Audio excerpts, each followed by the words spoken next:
बीएलजी education YouTube channel पर आप सभी का स्वागत है। नीट क्रैक सीरीज में आज का जो वीडियो है वो है 11th बायोलॉजी चैप्टर नंबर 11 का। इसमें हमने नोट्स प्लस 50 एमसीक्यूज सम्मिलित किए हैं, जो कि आपकी जो नीट की जो तैयारी है उसको और भी ज्यादा बेहतर करने का प्रयास करेंगे। देखिए, प्रकाश संश्लेषण क्या है? तो परिभाषा देखिए इसकी, वह भौतिक रासायनिक प्रक्रिया जिसमें हरे पौधे सूर्य के प्रकाश ऊर्जा का उपयोग करके कार्बनिक भोजन C6H12O6 जिसका ग्लूकोज बोलते हैं अपन का संश्लेषण करते हैं। यहाँ पर देख सकते हैं ये सनलाइट है, किसके ऊपर गिर रही है? हरे पादप के ऊपर गिर रही है। तो यहाँ पर देखो, बाहर से कार्बन डाइऑक्साइड ये पौधा ले रहा है और बदले में क्या दे रहा है? ऑक्सीजन और शुगर दे रहा है। पानी है वो जड़ से इसको ऑब्जॉर्व होकर के मिल जाता है। महत्व क्या है इसका? पृथ्वी पर सभी जीवों के लिए भोजन का प्राथमिक स्रोत है। वायुमंडल में जीवनदायिनी ऑक्सीजन का एकमात्र स्रोत है। प्रकाश संश्लेषण का रासायनिक समीकरण क्या? देखो, CO2 साथ में क्या है? जल। तो यहाँ पर इसको संतुलित करते हैं ना, जब ये 6 और 12 लगते हैं। और यहाँ पर देखो, लाइट और क्लोरोफिल की उपस्थिति के अंदर ग्लूकोज और पानी और ऑक्सीजन प्राप्त होता है। ये फिर इसको संतुलित करने पर ये 6 और ये 12 ये लग जाते हैं इसके अंदर। इसके बाद में हम बात करते हैं प्रकाश संश्लेषण कहाँ होता है। तो देखिए, यह प्रक्रिया मुख्य रूप से पत्तियों की पर्णमध्योतक कोशिकाओं में स्थित हरित लवक में होती है। हरित लवक के दो मुख्य भाग हैं। पहला है ग्रेना, जिसको थाइलेकोइड बोलते हैं। यह झिल्लीदार तंत्र है जहां प्रकाश ऊर्जा ग्रहण की जाती है। यहाँ प्रकाश अभिक्रिया होती है तथा एटीपी और एनएडीपी बनते हैं। स्ट्रोमा की बात करें, दूसरा पार्ट है, यह तरल मैट्रिक्स है जहां एंजाइमी प्रतिक्रियाएं शर्करा का निर्माण करती हैं या अप्रकाशिक अभिक्रिया होती है। तो यहाँ पर देख सकते हैं आप इस चित्र के अंदर। तो ये देखो थाइलेकोइड है और एक तय के अंदर, तो इसको कंप्लीट को अपन क्या बोलेंगे? ग्रेना बोलेंगे। और ये जो पार्ट है ना, ये है स्ट्रोमा पार्ट। ठीक है। इसके बाद में हम बात करते हैं प्रकाश संश्लेषी वर्णक की। मुख्य वर्णक तो क्लोरोफिल ए, यह प्रकाश संश्लेषण का मुख्य वर्णक है। चमकीला नीला हरा रंग यह अभिक्रिया केंद्र बनाता है। वेरी इंपॉर्टेंट है। सहायक वर्णक कौन कौन से होते हैं? तो क्लोरोफिल बी, पीला हरा रंग इसका होता है। जेंथोफिल पीला रंग होता है। कैरोटीनॉइड पीला से पीला नारंगी रंग इसका होता है। नीट फोकस मतलब महत्वपूर्ण बिंदु। सहायक वर्णकों के कार्य, ये प्रकाश की विभिन्न तरंगदैर्ध्य को अवशोषित करते हैं और अपनी ऊर्जा को मुख्य क्लोरोफिल ए तक पहुंचाते हैं। ये क्लोरोफिल ए को अत्यधिक प्रकाश से होने वाले नुकसान यानी फोटो ऑक्सीडेशन से बचाते हैं। इसके बाद में हम बात करते हैं प्रकाश अभिक्रिया की। तो प्रकाश रासायनिक चरण, इसमें प्रकाश अवशोषण, जल का विखंडन, ऑक्सीजन का निकास और उच्च ऊर्जा वाले एटीपी तथा एनएडीपी का निर्माण होता है। इसके बाद में हम बात करते हैं जड़ स्कीम प्रकाश फॉस्फोरिलीकरण की। तो देखिए इसको, जड़ स्कीम क्या है? फोटो सिस्टम सेकंड मतलब प्रकाश तंत्र सेकंड 680 नैनोमीटर की तरंगदैर्ध्य अवशोषित करता है। इलेक्ट्रॉन उत्तेजित होकर के प्राथमिक इलेक्ट्रॉन ग्राही के पास जाते हैं। ईटीएस इलेक्ट्रॉन परिवहन तंत्र, ईटीएस से होते हुए इलेक्ट्रॉन फोटो सिस्टम फर्स्ट मतलब 700 नैनोमीटर तक पहुंचते हैं। इस दौरान एडीपी से एटीपी का निर्माण होता है। अपचयन, अंततः इलेक्ट्रॉन एनएडीपी प्लस और एनएडीपी प्लस एच पॉजिटिव में अपचयित करते हैं। जल का विखंडन भी यहाँ पर होता है। यह फोटो सिस्टम सेकंड से जुड़ा है जो इलेक्ट्रॉन की कमी पूरी करता है, ऑक्सीजन मुक्त करता है। इसके बाद में हम चर्चा करते हैं अप्रकाशिक अभिक्रिया की, जिसको डार्क रिएक्शन कहते हैं। जैव संश्लेषण चरण, यह प्रकाश पर सीधे निर्भर नहीं है बल्कि प्रकाश अभिक्रिया के उत्पादों जैसे एटीपी और एनएडीपीएच पर निर्भर है। इसमें शर्करा ग्लूकोज का निर्माण होता है। नेक्स्ट है केल्विन चक्र। केल्विन चक्र को आप देखिए, यह उन पौधों में होता है जहां CO2 का पहला स्थिर उत्पाद 3 कार्बन यौगिक 3PGA फॉस्फोग्लिसरिक एसिड होता है। इसके 3 चरण होते हैं। कार्बोक्सिलीकरण, कार्बोक्सिलीकरण में क्या होता है, CO2 का RUBP के साथ जुड़ना। एंजाइम यहाँ पर काम करता है रुबिस्को। प्रकृति में सबसे ज्यादा प्रचुर मात्रा में ये एंजाइम पाया जाता है। तो यहाँ पर देखें आप, ये देखो रुबिस्को, ये RUB राइबोलोज बिस्फोस्फेट, और फिर CO2 यहाँ पर एब्जॉर्ब की जाती है। फिर इससे क्या बनता है, तो यहाँ पर देखो 3PGA यहाँ पर बनता है। ठीक है। अब चेन, एक अणु ग्लूकोज बनाने के लिए ATP और NADPH का उपयोग होता है। इसमें 6 चक्कर लगते हैं।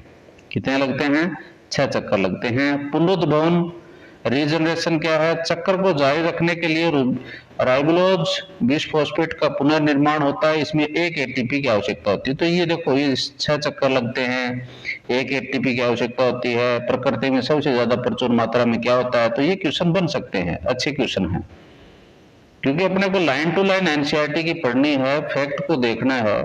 फैक्ट यदि आपके समझ में आ जाता है तो आप इस एग्जाम को करेक्ट कर दोगे आराम से। बायोलॉजी में अच्छा स्कोर आप कर पाओगे।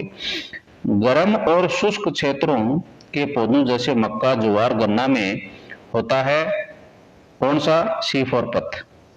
तो हैच और स्लेक पाथवे इसको अपन बोलते हैं। गर्म और शुष्क क्षेत्रों के पौधों मक्का, ज्वार, गन्ना में ये अक्सर पाया जाता है। CO2 का पहला स्थिर उत्पाद 4 कार्बन यौगिक OAA ऑक्जेलो एसिटिक एसिड होता है। क्रेंज एनाटॉमी, पत्तियों में 2 प्रकार की कोशिकाएं होती हैं, मेसोफिल और बंडल शीथ।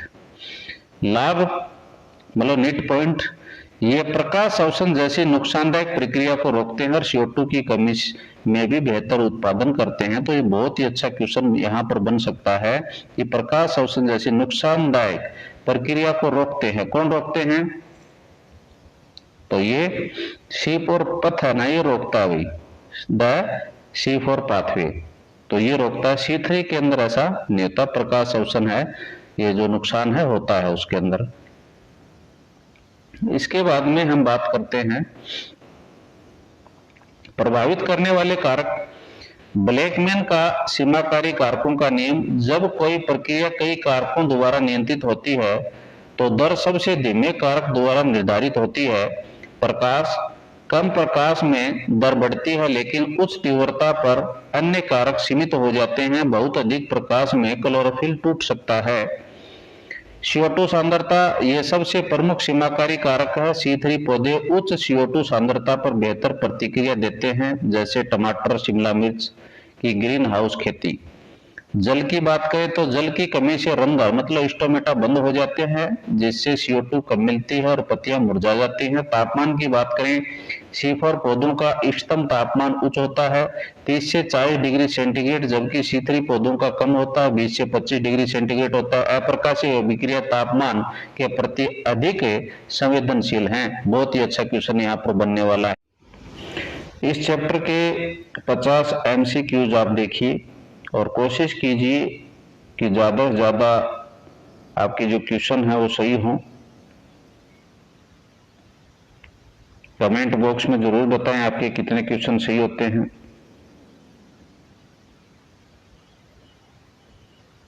देखिए पहला क्वेश्चन है, प्रकाश संश्लेषण के दौरान ऑक्सीजन गैस कहां से उत्पन्न होती है। तो ये कहां से उत्पन्न होती है, CO2 से तो नहीं होती है, तो कहां से होती है, H2O से होती है। ऑप्शन नंबर बी है वो आपका सही हो जाएगा। केल्विन चक्कर, जिसको C3 चक्कर कहते हैं, उसका पहला स्थायी उत्पाद क्या होता है, तो PG होता है 3PGA 3 फॉस्फोग्लिसरिक एसिड। C4 पौधों में CO2 का प्राथमिक ग्राही कौन है, तो कौन है, phosphoenol pyruvic acid PEP। Kranz anatomy किस प्रकार के पौधों में पाई जाती है, तो C4 पौधों में ये पाई जाती है। इसके बाद में हम बात करते हैं प्रकाश संश्लेषण की प्रकाशिक अभिक्रिया मतलब लाइट रिएक्शन कहां संपन्न होती है, तो ग्रेना के अंदर होती है। अप्रकाशिक अभिक्रिया कहां संपन्न होती है, तो स्ट्रोमा के अंदर होती हुई। क्लोरोफिल ए का अधिकतम अवशोषण किस रंग के प्रकाश में होता है? तो नीला और लाल आप याद रखें। जल का प्रकाशिक अपघटन किस तंत्र से जुड़ा हुआ है? तो फोटोसिस्टम सेकंड से जुड़ा हुआ है।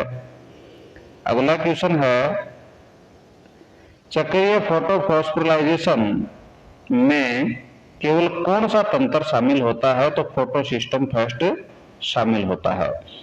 रूबिस्को एंजाइम की सबसे अधिक बंधुता किसके प्रति होती है? तो CO2 के प्रति होती है। शीतही पौधों में पहला CO2 ग्राही कौन सा अणु है? तो राइबोलोज बिसफॉस्फेट है, RUBP शॉर्ट में दे रखा है। कैम पौधे क्रिस्टलीशियन एसिड मेटाबॉलिज्म ये फुल फॉर्म होती है इसकी। पौधे मुख्य रूप से किस प्रकार के वातावरण में पाए जाते हैं? तो ये मरुस्थलीय वातावरण में देखने को मिलते हैं। अगला क्वेश्चन है, प्रकाश शोषण किस प्रकार के पौधों में नहीं होता? तो C4 पौधों में नहीं होता भी। प्रकाश की उपस्थिति में ATP का संश्लेषण क्या कहलाता है?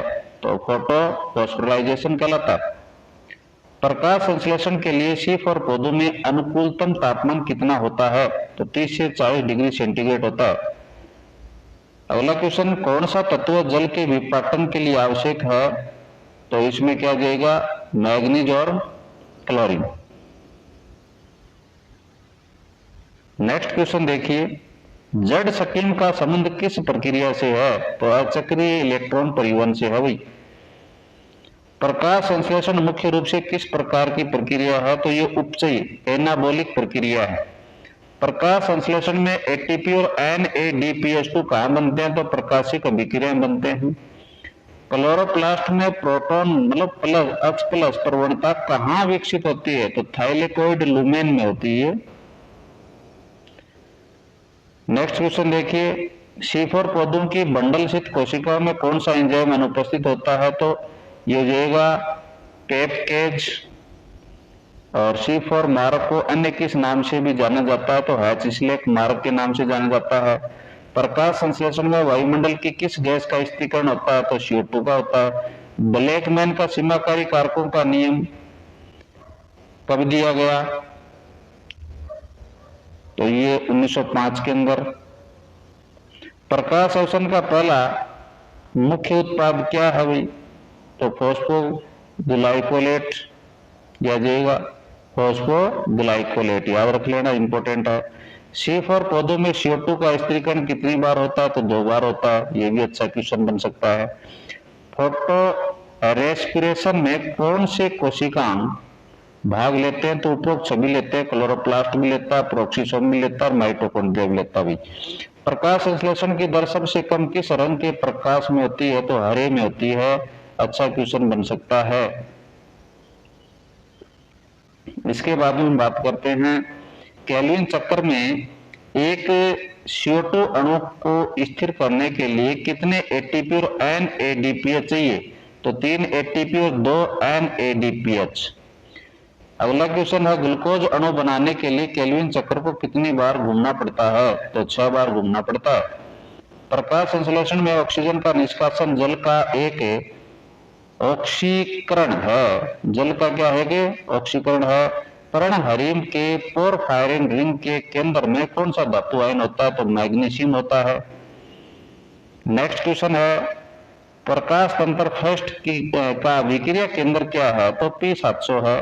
सेकंड का P680 है। केल्विन चक्र के अपचयन चरण में किसका उपयोग होता है? तो ATP और NADP दोनों का होता है। C4 पौधों में मैलिक एसिड का निर्माण कहाँ होता है? तो मेसोफिल कोशिका के अंदर होता है। नेक्स्ट क्वेश्चन देखिए आप, उच्च पादपों में प्रकाश संश्लेषण मुख्य रूप से पौधे के किस भाग में होता है? तो पत्तियों में होता है। प्रकाश ऊर्जा को रासायनिक ऊर्जा में कौन सा कोशिका बदलता है? तो क्लोरोप्लास्ट बदलता है। प्रकाश संश्लेषण में ऑक्सीजन का विकास किस तंत्र से संबंधित है? तो अचक्रीय इलेक्ट्रॉन परिवहन से है। राइबोलोज बिसफॉस्फेट एक क्या है? तो 5 कार्बन युक्त यौगिक है भाई। नेक्स्ट क्वेश्चन देखिए, किस प्रकार के पौधों में स्टोमेटा मतलब रंध्र रात में खुलते हैं? तो कैम में। क्रिस्टलीशियन एसिड मेटाबॉलिक जो पौधे हैं उनके अंदर देखने को मिलते हैं। पौधों में कौन सा वर्णक जल में घुलनशील होता है? तो एंथोसायनिन होता भी। C4 पौधों की एक प्रमुख विशेषता क्या है? तो उस तापमान सहन करना इनकी विशेषता है। प्रकाश संश्लेषण का की इकाई क्वांटासोम शब्द किसने दिया था? तो पार्क और बिगिंस ने दिया था। प्रकाश संश्लेषण की अप्रकाशित अभिक्रिया के लिए क्या सत्य है? तो यह प्रकाश उत्पादों पर निर्भर है। पृथ्वी पर कुल सौर ऊर्जा का कितना प्रतिशत प्रकाश संश्लेषण में उपयोग होता है? तो 1 से 2%। PER का 2 से 10%। टमाटर और शिमला मिर्च जैसे पौधों को ग्रीन हाउस में क्यों उगाया जाता है? उच्च CO2 सांद्रता के लिए। C3 पौधों में केल्विन चक्र कहां संपन्न होता है? तो मेसोफिल कोशिकाओं के स्ट्रोमा में। सेकंड लास्ट क्वेश्चन है इस चैप्टर के। क्लोरोफिल बी का रंग क्रोमेटोग्राम में कैसा दिखाई देता है? तो पीला हरा। C4 चक्र का पहला उत्पाद क्या है? तो OAA ऑक्जेलो एसिटिक एसिड। तो इसके साथ में आपकी जो ये क्लास है वो समाप्त होती है। जय हिंद, जय भारत।